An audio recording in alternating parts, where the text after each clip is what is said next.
Infection control society آپ کے صحت کے بارے میں آپ کی آگاہی کے لیے اویئرنیس پیدا کرنے کے لیے مضامین آپ کی سماعت کے لیے پیش کرتی ہے۔ سرطان سے چھٹکارا جین تھراپی سے۔ جین تھراپی یعنی جینیٹک تھراپی ایک نئی یعنی کہ طریقہ علاج ہے جس میں امیون سسٹم کو بہت فعال بنا کر اور اس سے علاج کیا جاتا ہے۔ تو دو افراد کو ایک ایسی جین تھراپی کے ذریعے جلد کے مہلک قسم کے کینسر سے چھٹکارا دلایا گیا ہے جس میں انہی کے جسم سے مدافعتی نظام یعنی کہ امیون سسٹم کے خلیوں میں تبدیلی کر کے انہیں استعمال کیا گیا ہے۔ پہلے خوش نصیب شخص 53 سالہ مارک اورنگر اور جنہیں ٹیومر تھا جو اب اس علاج کے ذریعے ختم ہو گیا ہے۔ علاج نے انہیں اپنی بیٹی کی شادی میں شریک ہونے کے قابل بنا دیا۔ امریکہ کے نیشنل کینسر انسٹیٹیوٹ کے ماہرین کی ایک ٹیم نے اس بات کا مظاہرہ بھی کیا ہے کہ دفاعی خلیوں یعنی کہ جو امیون سسٹم کے سیلز میں تبدیلی کر کے انہیں چھاتی یعنی کہ بریسٹ اور جگر لیور کے کینسر اور پھیپھڑوں کے کینسروں کے خلاف بھی استعمال کیا جا سکتا ہے، یعنی کہ ان امیون سسٹم کے سیل میں تبدیلی کر کے بریسٹ، لیور اور لنگ کینسر کے خلاف بھی استعمال کیا جا سکتا ہے۔ ترمیم شدہ خلیے 15 دیگر مریضوں میں بھی زندہ رہے اور اپنا کام کرتے رہے لیکن سرطان کا خاتمہ نہیں کر سکے، یعنی ان کے جسم میں سرطان پھیلانے والا مادہ زندہ رہا۔ اس تجرباتی علاج میں حصہ لینے والے مریضوں کے سرطان اتنے بگڑ چکے تھے کہ ان کے بارے میں اندازہ تھا کہ وہ صرف 3 سے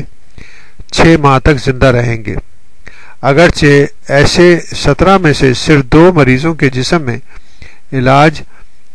کے 18 ماہ بعد تک بھی سرطان یعنی کینسر پھیلنے والے خلیوں کا مکمل خاتمہ دیکھنے میں آیا ہے۔ لیکن ماہرین ان نتائج سے بھی بہت خوش ہیں کیونکہ ان سے ظاہر ہوتا ہے کہ یہ نیا علاج ممکن ہے۔ اس تجرباتی علاج میں ڈاکٹر اسٹیفن روز نبرگ اور ان کی ٹیم نے کینسر کے متاثرہ مریضوں میں ٹی قسم کے سیل نکالے۔ ٹی سیل جو ہے نا ٹی لیمفوسائٹس بلڈ کے سیلز ہوتے ہیں جو کہ میموری سیل بھی کہلاتے ہیں، اور یہ سیل جو ہے انہوں نے الگ کیے اور انہیں لیبارٹری میں نمو دے کر انہیں ملٹیپلائی کیا، یعنی کہ ان کو کلچر کے ذریعے ان کی تعداد بڑھائی گئی۔ اس کے بعد انہوں نے ایک وائرس کے ذریعے ریسپٹر جینز ٹی سیل میں شامل کیے، یعنی کہ ایک وائرس کے ذریعے جین تھراپی کی یعنی جینیٹک انجینئرنگ کے ذریعے ٹی سیلز کے اندر ریسپٹر جین ٹرانسفر کر دیے۔ یہ ریسپٹر جین ترمیم شدہ ٹی خلیوں یعنی ٹی سیلز کو اس قابل بنا دیتے ہیں کہ وہ سرطان کی شناخت کر سکیں، یعنی کہ وہ جو سیل جو بنائے گئے وہ سرطان یعنی کہ کینسر کے سیل کو الگ سے پہچان لیتے ہیں۔ بعد میں جب ان ترمیم شدہ ٹی سیلز کو مریضوں کے جسم میں واپس رکھا گیا یا انجیکٹ کیا گیا تو انہوں نے کینسر پھیلانے والے خلیوں کو نشانہ بنانا شروع کر دیا، یعنی کہ وہ جو ٹی سیل جو لیبارٹریز میں بنائے گئے تھے اور ایک نئے طریقے سے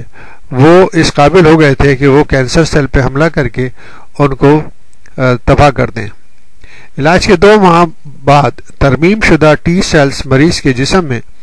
گردش کرنے والے ٹی سیلوں کا 10% تک ہو جاتے ہیں، یعنی کہ ان کی تعداد مزید بڑھ جاتی ہے۔ اب سائنسدان ان طریقوں پر غور کر رہے ہیں کہ جن کے ذریعے ترمیم شدہ ٹی سیلز کی بڑی تعداد کو مریض کے جسم میں زندہ رکھا جا سکے۔ 53 سالہ مارک اورنگر کے علاج سے ان کا جلد کا سرطان مکمل طور پر ختم ہو گیا، جبکہ ان کے جگر کا ٹیومر سکڑ کر اتنا چھوٹا ہو گیا کہ اسے آسانی سے آپریشن کے ذریعے کاٹ کر جسم سے نکال لیا گیا۔ علاج کے بعد انہوں نے گزشتہ سال اپنی بیٹی کی شادی میں بھی شرکت کی تھی۔ اب ڈاکٹروں نے کہا ہے کہ ان کے جسم میں ایک بھی سرطان زدہ سیل نہیں ہے، یعنی ایک بھی سیل نہیں ہے۔ دوسرے مریض جس کا علاج کامیاب رہا، جسم میں کینسر جگر اور پھیپھڑوں تک پھیل چکا تھا۔ اس نئے علاج پر تبصرہ کرتے ہوئے ایک مشہور کینسر سینٹر کے ڈائریکٹر ڈاکٹر مائیکل نے کہا ہے کہ تکنیکی لحاظ سے یہ تقریباً ایک بہت بڑا قدم ہے، تاہم ان کا کہنا تھا کہ زیادہ سے زیادہ مریضوں کے لیے قابل استعمال بنانے کے لیے اس ٹیکنالوجی کو مزید بہتر بنانے کی ضرورت ہے۔ دیگر ماہرین کے علاوہ برٹش اسکن فاؤنڈیشن کے ترجمان اور جلد کے امراض کے ماہر ڈاکٹر ایٹل ٹولی نے بھی اس تجرباتی علاج پر قدر محتاط تبصرہ کیا ہے۔ میرا خیال ہے کہ 2 مریضوں کا صحت مند ہو جانا ایک حوصلہ مند بات ہے، لیکن 15 مریضوں کا ٹھیک نہ ہونا یہ ظاہر کرتا ہے کہ اس سلسلے میں مزید تحقیق کی ضرورت ہے اور اس میں کئی سال لگ سکتے ہیں۔ واضح رہے کہ میلیگننٹ میلانوما جلد کے سرطان کی سب سے بری قسم ہے، جس سے صرف برطانیہ میں ہر سال 8,000 نئے لوگ متاثر ہوتے ہیں، بلکہ 1,800 اموات بھی ہوتی ہیں۔ تو اس طرح یعنی کہ تحقیق سے ایک نئی ٹیکنالوجی سائنسدانوں کے ہاتھ میں آئی ہے، جس کے ذریعے ہم کینسر کے ٹریٹمنٹ میں مدد لے سکتے ہیں۔